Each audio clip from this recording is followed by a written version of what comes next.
बहुत समय पहले की बात है। एक सम्राट के 3 बेटे थे। सम्राट बूढ़ा हो गया था। अब वह चाहता था कि तीनों बेटों में से कोई एक राजा बन जाए। सम्राट का जो वजीर था वो बहुत ही बुद्धिमान था। सम्राट ने उससे सलाह ली तो उसने कहा कि आप तीनों बेटों को महल में बुलाए। सम्राट के तीनों बेटे महल में आए। वजीर ने कहा कि तुम्हारे पिताजी चाहते हैं कि तुम में से कोई एक राज्य का उत्तराधिकारी बन जाए। इसके लिए मैं तुम्हारी 2 परीक्षाएं लूंगा। जो भी राजकुमार इन दोनों परीक्षाओं में पास हो जाएगा वो राजा बनेगा। उस वजीर ने सम्राट के तीनों बेटों को 1,000 रुपए दिए और बोला कि इससे तुम कोई ऐसी वस्तु खरीदो कि तुम तीनों के महल भर जाए, और ध्यान रखना कि महल पूरी तरह भर जाए। इससे तुम्हारी कुशलता का पता चलेगा। और ध्यान रखना कि 1,000 रुपए से ज्यादा खर्च भी नहीं होने चाहिए। और जो जीत जाएगा वो दूसरी परीक्षा पास करेगा, और जो उसमें भी जीतेगा वही राजा बनेगा। प्रतियोगिता के लिए एक दिन निश्चित किया गया। अब पहले बेटे ने सोचा, इतना बड़ा महल और पूरा भर जाए 1,000 रुपए में, तो फिर कूड़ा करकट के अलावा तो कुछ मिल ही नहीं सकता। खाली उसको ढुलाई का खर्चा लगेगा, उसकी ढुलाई करवानी पड़ेगी और पूरा महल भर जाएगा। तो वो गया जहाँ पे पूरे गांव भर का, पूरे राज्य भर का कचरा फेंका जाता है। वहाँ से उसने बैलगाड़ियों में कचरा भर भर के ला के पूरे महल में भर दिया, क्योंकि कूड़े करकट के अलावा तो कुछ और सस्ती चीज उसको मिल नहीं सकती थी। वो तो मुफ्त में था, सिर्फ ढोने का खर्चा लगना था। ढोने में ही उसके 1,000 रुपए खर्च हो गए, लेकिन उसने महल भर दिया। भयंकर बदबू हो गई। इतनी दुर्गंध उठने लगी कि उस रास्ते से लोगों ने आना जाना बंद कर दिया। अब कोई उसके महल के आसपास नहीं जाता। वह तो खुद उस बदबू से परेशान था। वह चाहता था कि जल्दी से जल्दी परीक्षा हो और वह अपने महल को वापस साफ कराए। दूसरे बेटे ने भी बहुत सोचा। उसने सोचा कि कूड़ा करकट से तो भरना तो बेवकूफी होगी, तो क्या करना, कैसे घर को भरे। घर तो भरना चाहिए फूलों से, कूड़े से थोड़ी भरना चाहिए। तो उसने फूल खरीदे, पर 1,000 रुपए में कितने फूल आते।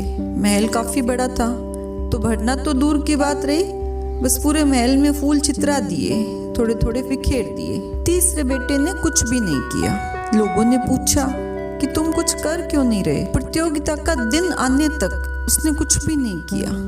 पूरे राज्य में चिंता हो गई कि ये बेटा कुछ कर ही नहीं रहा है, बैठा क्यों है। प्रतियोगिता के दिन उसने दीपक खरीदे, घी खरीदा और खुशबूदार अगरबत्ती खरीदी। और जब उसके पिताजी आने वाले थे महल को देखने के लिए, उससे 1 घंटा पहले उसने सारे दीपक जलवा दिए, अगरबत्तियां जलवा दी। प्रतियोगिता का समय आ गया। सम्राट वजीर के साथ पहले बेटे के महल में पहुंचा। वजीर ने कहा कि इसने बात तो पूरी कर दी, महल तो भर दिया, लेकिन भरा किससे? कचरे से। यह इसकी अयोग्यता ही सिद्ध होती है।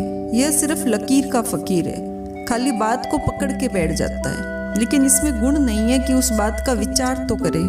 तर्क तो इसने पूरा कर दिया, घर तो भर दिया, लेकिन समझ का इस्तेमाल नहीं किया, विचार ही नहीं किया कि किस चीज से भर रहा है। इसको राजा बनाना खतरे से खाली नहीं। फिर सम्राट वजीर के साथ दूसरे बेटे के महल में पहुंचा।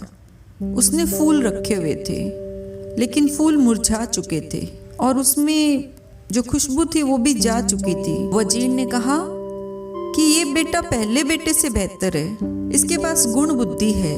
कूड़ा करकट की बजाय फूल लेके आया, लेकिन इसके पास दूरदृष्टि नहीं है। इसने विचार नहीं किया कि इतने से फूलों से महल भरेगा भी नहीं और ये फूल मुरझा भी जाएंगे। इसको भी राज्य देना ठीक नहीं है। अब सम्राट तीसरे बेटे के पास गए। अब उसको थोड़ी चिंता होने लगी कि अगर तीसरा बेटा भी परीक्षा में पास नहीं हुआ तो फिर मैं क्या करूंगा, किसे राजा बनाऊंगा। तीसरे बेटे के महल में जाके राजा तो खड़ा हो गया। उसको समझ ही नहीं आया कि क्या किया इसने। महल तो पूरा खाली था। उसने पूछा, क्या तुमने प्रतियोगिता में भाग नहीं लिया? तभी वजीर बोला कि नहीं महाराज, मैं सब समझ गया। राजा, इसने महल भर दिया है, रोशनी से भर दिया है, खुशबू से भर दिया है। एक एक कोने कोने में रोशनी पहुंची है।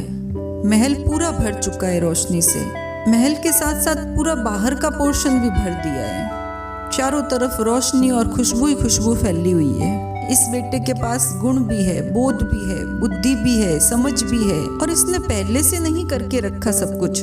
जैसे ही हम आने लगे इसने दिए जलवा दिए, अगरबत्तियां जलवा दी। इसके पास समय की समझ भी है और अपनी समझ का परिचय दिया। तो वजीर बोला, राजा जी आपका तीसरा बेटा पहली प्रतियोगिता पास कर रहा है, अब मैं इसको दूसरी प्रतियोगिता दूंगा। दूसरे दिन तीसरे बेटे को बुलाया गया।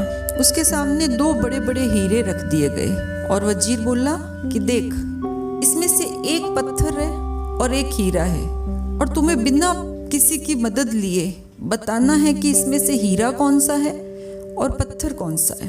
तो तीसरा बेटा उन दोनों पत्थरों को लेके बगीचे में गया। राजा को कुछ समझ नहीं आया, वह चुपचाप देख रहा था। थोड़ी देर बाद तीसरा बेटा एक पत्थर को आगे करता हुआ बोला कि यही असली हीरा है। वजीर बहुत प्रसन्न हुआ। उसने राजा को बताया कि ये आपका सच्चा उत्तराधिकारी है, यही राजा बनने के लायक है। तब राजा ने पूछा कि तुमने कैसे पहचाना? तो बेटा बोला कि मैंने दोनों को आधा घंटा धूप में छोड़ दिया। जो सच्चा हीरा होगा ना, वो धूप में रहने के बाद भी गर्म नहीं होगा, लेकिन जो नकली पत्थर का टुकड़ा है वह गर्म हो जाएगा थोड़ी देर में। सच्चे हीरे की यही पहचान है कि वह धूप में रखो तो भी गर्म नहीं होता। इसी तरह सच्चे आदमी की भी यही पहचान है कि वह समृद्धि, पोस्ट या संपत्ति पाने पर भी शांत बना रहता है, उन चीजों को अपने पे हावी नहीं होने देता। वजीर बोला, यही मेरी परीक्षा का आधार है। इससे इसके व्यक्तित्व के गुणों का भी पता चलता है। इसमें बुद्धि, बोध, समझ के साथ साथ सब कुछ मिल जाने पर भी जो शांति का भाव रहना चाहिए वो भी है, और एक राजा बनने के लिए इन्हीं सारे गुणों की जरूरत